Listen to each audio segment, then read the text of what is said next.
Hello, everyone. I am Krandall Brantley for Buckeyes Daily. Is officially the college football offseason now that Indiana has won the national title. We're going to talk about how Indiana's run throughout the playoff impacted Ohio State's portal strategy and how Ohio State is number one in multiple way too early 2026 rankings and what this means moving forward. Start off with Indiana. Congrats to Indiana for winning the national title.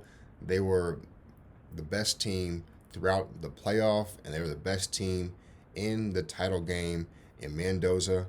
By far, the best quarterback in college football this season. So, watching the title game, can't help but think that Ohio State would have been in the national title game if like one of two things happened against Miami.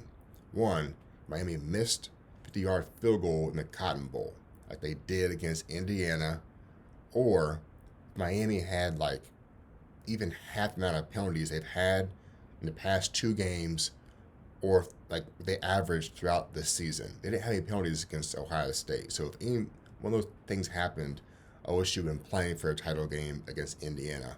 But that didn't happen. OSU had their chances, and they didn't get it done. So now we move on for 2026, and the outlook is looking very good for Ohio State for a lot of reasons. So start off way too early 2026 rankings. The number one for CBS Sports and On Three's way too early rankings, following Indiana's win. I know ESPN had Indiana at number one. I think Ohio State at six. I think that's off. But CBS and On Three, they have Ohio State at number one. And so Indiana, they changed the game, and this is the blueprint. They showed the blueprint for getting it done throughout the portal. They won a national title with a veteran, older roster, a bunch of grown men. And the players are already developed. Some of them were fifth year, sixth year seniors. Now every team can like duplicate that, but they can get older players from the portal. So OSU's 2026 roster will be a lot older when they play in Bloomington in the fall compared to when they played Indiana in the Big Ten title this past season. The transfer portal window is now closed, so we'll talk about OSU's portal strategy and how that played out. So, as far as the sport, college football, it's supposed to be about development, but the players have to want to be development committed to the development part and not just trying to get playing time. So the issue, like, why should a staff relentlessly recruit a 4-star, 5-star talent for 3 seasons just for that player to leave as an underclassman because they didn't play over another more experienced 4-star, 5-star player? That's the dilemma that OSU is going through. And so with that, a lot of these transfers that happened these past couple of weeks are a byproduct of Ohio State elite recruiting throughout the past years, and guys just didn't get the playing time that they wanted. Some of them didn't make sense because some of these guys would have played, but they were also upset they didn't play as much this past season, not just the projections for 2026. So the adjustment is clear. Go get players in the portal with 2+ years of experience, mostly from the Power Four conferences, and have them play immediately, have immediate contributors for Ohio State. That's what they did. That's what they did the past couple of weeks.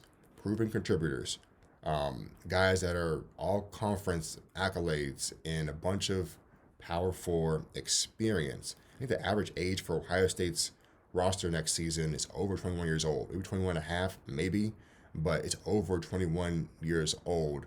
That's older than last season for sure, 2025. So with that, and talking about the current roster talent coming back, On offense, this makes it the best roster in college football for going into the offseason for 2026. And talk about the OC search. Reports indicate that Ohio State will start interviews for the coordinator this week. Now that Hartline is gone, here's a criteria for, that I think they should go after.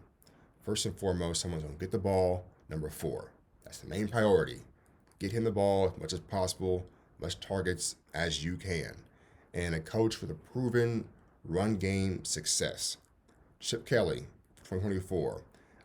He did this his time in Oregon. Had run schemes and they had great run game. Somebody who's going to get the most out of the offensive line. He had the lot out of the O-line in 2024. Even with Josh Simmons going down out for the season, OSU's offensive line still thrived. Then you had McLaughlin get hurt. He out for the season. And for the playoff, the offensive line still shined. And that was a lot to do with that was Chip Kelly and his run schemes. And so, yes, get the ball to number 4, Jeremiah Smith. In the last 2 games, he went off, and they still lost. That can't happen next year. You can't have Jeremiah Smith go for 150 and OSU still lose. So the run game has to be successful for next season. So you need to get OC who is better with the run scheme to open up the pass game, the run game, better for the O-line, and better for the offense in general.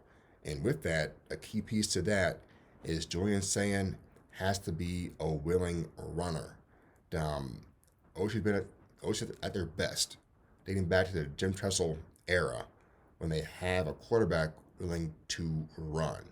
Craig Krenzel was not the fastest quarterback. He was willing to run, willing runner, and that helped. Then you got all the quarterbacks, I can name the dual-threat quarterbacks that were great with the RPOs and running. So Julian Sayin, I'm not telling him to be JT Barrett, but if there's a lane for 10 yards, 5 yards, and nothing's there, he has to know and be able to take those runs for the offense to be successful. They're going to be great regardless, but as far as winning the national title, he'll need to be able to make those plays. All the teams that were great in the playoff had a quarterback that was willing to run. Even like Carson Beck, or Mendoza, there were times where sack was coming and they ran for like 3 yards, kept the offense rolling. That's going to be needed for next season. So now talk about the candidates for OC. Greg Roman, former Chargers OC this past season.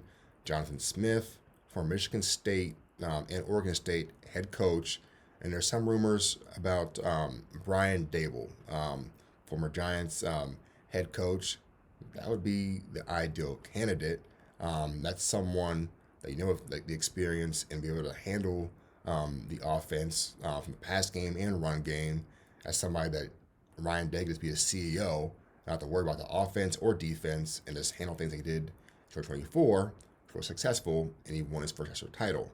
Let's try to do the same thing with the offense this time around. The problem is, I don't know if that's going to be likely to get Brian Dable, but I'd bet that OSU does reach out to him and see if they can get an interview for that to happen. We will see. And so there are also rumors about an OSU legend that OSU could reach out to. So I'll say this. JT Barrett is an all-time great Buckeye legend, one of the greatest Buckeyes of all time.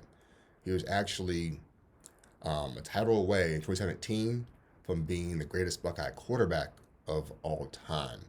But he is not the answer at OC for next season. They need a proven veteran coach. They need someone with maybe 10 plus years coaching for college football level, at least 5, or an OC from NFL for 5 plus seasons, or someone with NFL head coaching experience. This is a like make it or break it year. You have all this talent, you need to win now, not a candidate that you need to work with for 1 or 2 years, not even one. So you need to get a proven veteran, even if it's 1 to 2 years. It's just the year to win the title. And so ideally, you want a coordinator, the OC, that Dave doesn't worry about. And he trusts, just like he does at Patricia, and not worry about the offense or defense. That would be the ideal candidate, and that would just solidify OSU at number one and be the favorites for next season. All right, go Bucks.